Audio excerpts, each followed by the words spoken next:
look, I'm going to tell you, every day I'm going to wipe my butt and brush my teeth, and I'm going to use a barrel of oil. Whether it's a recession or inflation, I got to do that. We only have about 10 million barrels of refinable oil in this country with a 21 million barrel appetite. We're not even meeting half our consumption rate, which means oil prices are going to go up. There's no other choice. And okay, so this is another question I think a member might be thinking, right? So you said, you invest 100K, 500K, whatever it may be. But I'm a house guy. I got a few free and clear houses, right? Yeah. Either I got to sell that thing. I can't do a 1031 exchange. Maybe Why not? Isn't it like for like? That's what I'm asking you, right? Like you can do a 1031 right into minerals. We have it all the time. We have 30 million a year plus in minerals. There. So I didn't know that. All right, always learning. You could 1031 a house. 1031. We probably have $4 million in 1031s happening this month alone. You can 1031 out of any real estate straight into mineral rights. Wow. Yeah, what he's aware of, right? The other thing that's important is Michael, is that the 1031 can be incremental. So let's say you're selling, you got 20 houses. We had clients sell one a month, and they'll put that money in one portfolio, the next portfolio. We got somebody with 1031 that's in 20, 30 portfolios. Now they own 4,000 producing oil wells, and it's cash flow from day one. We only buy cash flowing minerals.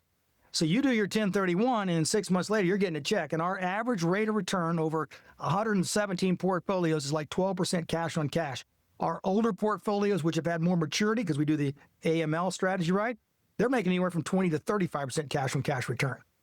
And everybody's going, no toilets, no rents, no tenants, no having to take a baseball bat to get my payment this month. It's really kind of cool. And they're saying, why would I not sell the rest of my houses and jump into mineral rights, right? I think the downside is you do what you're most comfortable with, right? If you've been going out the back door, walking in the alley to get to the store to get you a Coke, you do the same thing every day, not realizing there's a Coke 2 doors down that you can get for free out of the other guy's refrigerator when he's not looking. So it's just one of those things, you do things out of habit. Once somebody says, there's a better mousetrap, it's a better tool, it's available, this is how you do it, you go, I had no idea. And it is crazy, the sophisticated real estate clients, $4, $5, $6 million at a time in 1031, going straight into cash flowing assets. Wow. All right. Well, as we wrap up, we got it as our time is at. Any last questions, Marcus, on your end? No, I'm good.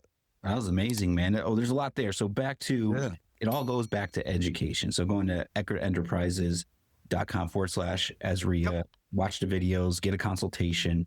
And I really appreciate your time, Troy. You said you started in your 20s.